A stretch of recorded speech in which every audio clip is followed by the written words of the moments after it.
What's going on, guys? Ted from Immersion here, and again, a fairly short update week as we're in between major D&D releases. But contrary to what I said last week, we have the actual Sage Advice answers for March, as well as the survey results, which has some very, very promising things that I'm excited to talk about. And we've got a big giveaway going on, so if you're unaware of that, stay tuned and we'll cover all that.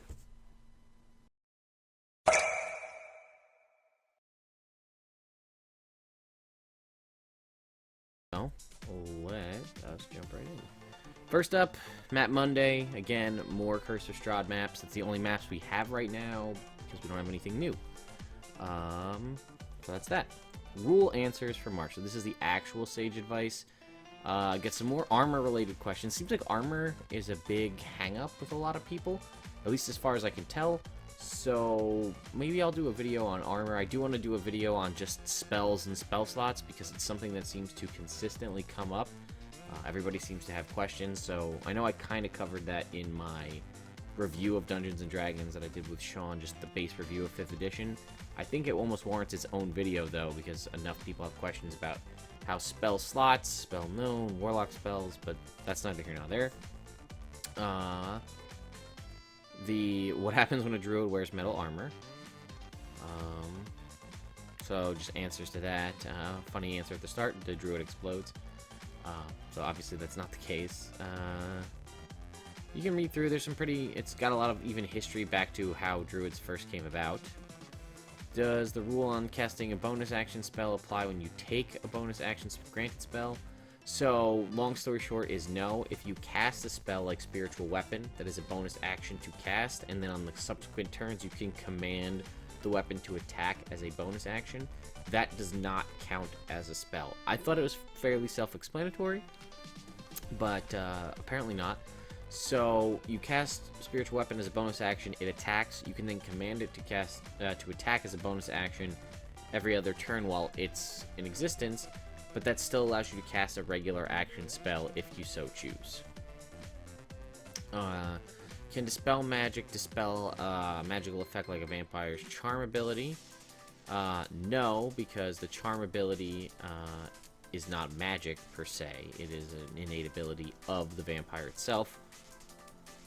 Also, it doesn't do anything against magic weapons. I feel like Dispel Magic used to work on magic weapons in the past. It does not work now.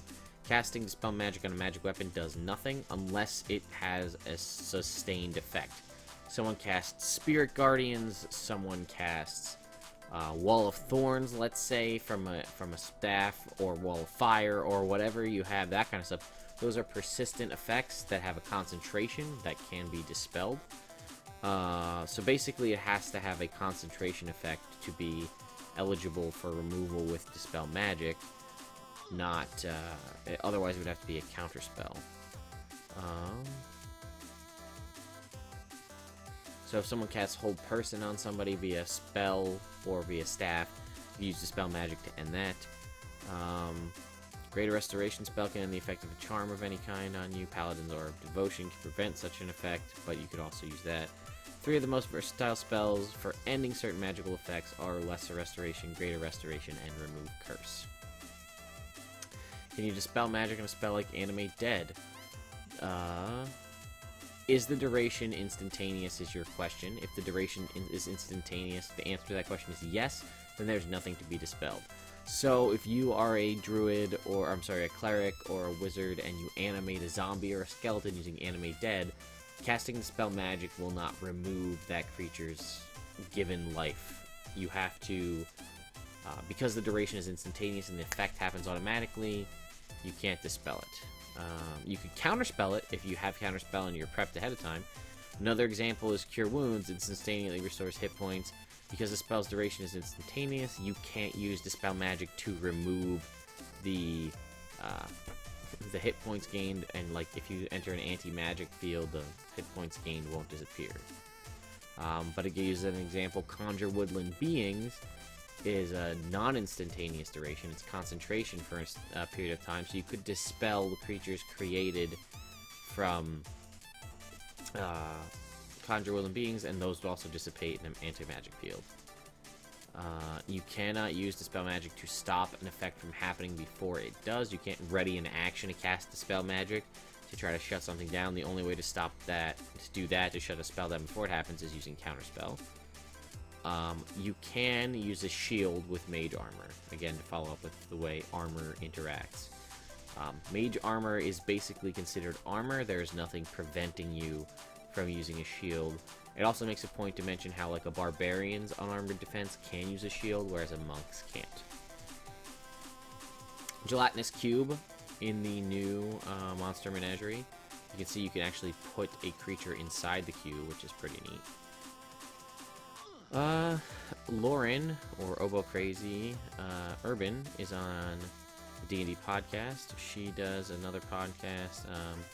She Dungeon Masters for Dungeons and Dragons and Drunks, portion of the Glib Sharp podcast. So check that out. Most importantly, though, were these survey results, which is what I wanted to talk about. So, survey kit, the results on the kits, the Bard and Fighter kits. The College of Swords had the best response, and it says something very promising. A few tweaks is ready for addition to the game. So what does that mean? Does that mean we will get it in like an official PDF, kind of like the Elemental Evil Handbook, or will we get it in like an actual physical book? Warrior Bard has been a long key character in D&D, but it looks like folks prefer a more swashbuckling take on it. The College of Satire, the Cavalier, and the Scout Fighter, they all pretty much scored around the same. There was stuff that people liked about all of them, but they didn't get nearly as good a review as the College of Swords, but they could be ready to go. And then we get some more information. 20 months since the launch of D&D 5th edition, I feel at this point we've learned a good deal about what works from a design standpoint and what gaps exist in the game. Unearthed Arcana has expanded every class except the Druid, which I feel is a lie because they didn't do anything for Paladin. So they've expanded every class except Druid, and we've collected a lot of information on what you like, what you hate, and what you're looking for. So let me just do a quick synopsis. I recall 0 updates to the Barbarian of any kind. There were no Unearthed Arcana expansions for a Barbarian. Bard we've seen. Cleric? I don't recall any Cleric updates from what I remember reading. I'd have to double check. I know there's no Druid. Lots of Fighter updates, for sure. At least one whole, or a couple of different Ranger ones. There's that where they made the weird half Ranger class, and then the kind of Underdark Ranger. I don't remember there being any Monk updates either. There was, I think, a Rogue, but that doesn't even ring very much in my brain, a Rogue update. There was the Favorite Soul Sorcerer, Shadow Sorcerer, Artificer Wizard, the Undying Light Warlock. I feel like that's a false statement. I don't remember any Paladin updates either. A couple of new fighting styles, sure, and a couple of new races that would fit a lot of these, but I don't recall updates to any of those classes. So I don't know what that's saying, but anyway, big news here. At this stage, we've begun considering what the first major mechanical expansion to the game might look like. That sounds very promising. Perhaps a player's handbook 2 of sorts, where we just get more options for the existing classes, and maybe a new class entirely if we're really lucky, but I don't see that happening. As we consider this project, we're taking a number of factors into consideration. To start with, we want to make sure that any content we add to the game fills in a gap. If you want to play a type of character and the rules don't support that, we want to fill that in, which is awesome. I think a viable Beast Master or a Summoner type class that has multiple minions that are not as part of a spell would be really cool. So we'll see. Sometimes a gap might not exist until we try to fill it, which is kind of a weird way to word things. We might see a concept that we want to take a chance on, like presenting a new Artificer-based character class. Speaking of which, there you go. A base class, not a wizard subclass. In that case, we rely on playtesting to tell us if the new concept fills a genuine need. DMs and the difficulty in running a game comes next. When we add new material, we have to keep in mind how much harder it is to run the game. 5th edition has been very successful so far, and in part I think that's because the typical DM feels comfortable with the variety and volume of character options to manage. A major new expansion must be sure to avoid upsetting that situation. I feel like DMs have done it in the past with countless books in 3rd, 4th, 2nd edition. Why are they making 5th edition so much different? I realize it does seem, with the advent of things like Critical Role and internet-based Dungeons and Dragons playing, that it hits a broader fan base than it had in the past, but I don't think it's necessary. I think people will adapt, and any veteran Dungeon Masters will obviously be able to adapt. I mean, there were websites cropping up all over the place in older editions to help you manage and find various class features, and I mean, things were so much different. Alternative class features, so many races, templates you could apply to your character to add level adjustments and make your character weaker but also stronger at the same time. Feats every 3 levels regardless of your class, and countless feats, new feats in every book. So many options in the past, and we managed just fine. I think we can handle it, but I respect their decision to try to keep it simplistic and not turn off new players. How do we do that? It starts by keeping mechanics simple, direct, and evocative. It also means developing some guidelines DMs can use to manage their campaigns. As an example, in various interviews, we've talked about how we expect a single campaign should use the player's handbook and one other book as resources for players. Beginning DMs should only stick to the player's handbook. That I'm not a huge fan of. If you're not aware, the Adventure League uses that. You can only use one additional source book. So for a player to make a rule, you can use the player's handbook and one additional book. So you can use the elemental evil stuff and get access to all those spells: Genasi, Arakra, Deep Gnome, Goliath. Or you can use the Sword Coast Adventure Guide and get things like Blade Singer and Berserker, Battle Rager Barbarian and the Expanded Totems and all that. You can't technically, per Adventure League, you couldn't be like a Genasi Blade Singer or something to that effect, or Genasi Swashbuckler. They don't allow that. So if you didn't know, that's how that works. As you add more material, it becomes harder for DMs to keep a handle on everything. When we do a major mechanical expansion, the product will be designed to integrate seamlessly with the player's handbook and to remain manageable for a DM with a campaign or 2 under her belt. Finally, any new expansion must undergo rigorous playtesting and a validation by the community of players and DMs. That approach worked well out of the core rulebook, so there's no reason to stray from it. With all that in mind, this month's survey focuses on how and where you'd like us to expand the game. Give us a piece of your mind as we begin to consider the next few years for D&D. Just take a quick look at the survey. I'm not going to bother going through it right now for you guys, because unless it's only one page. Let's see. What do we got? D&D 5th edition needs more new characters. It needs more new sub-races for races currently. It needs more classes. It needs more spells. It needs more feats. I'm going to, just while I've got you here, I'm going to strongly agree with all of those, because I feel like it does.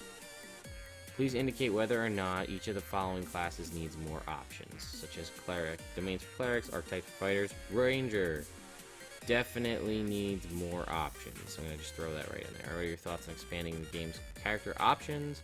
Which of the following races have you played in D&D? An elf, half-elf, tiefling, and a human. Classes have you played? Bard, Cleric, Paladin, Wizard.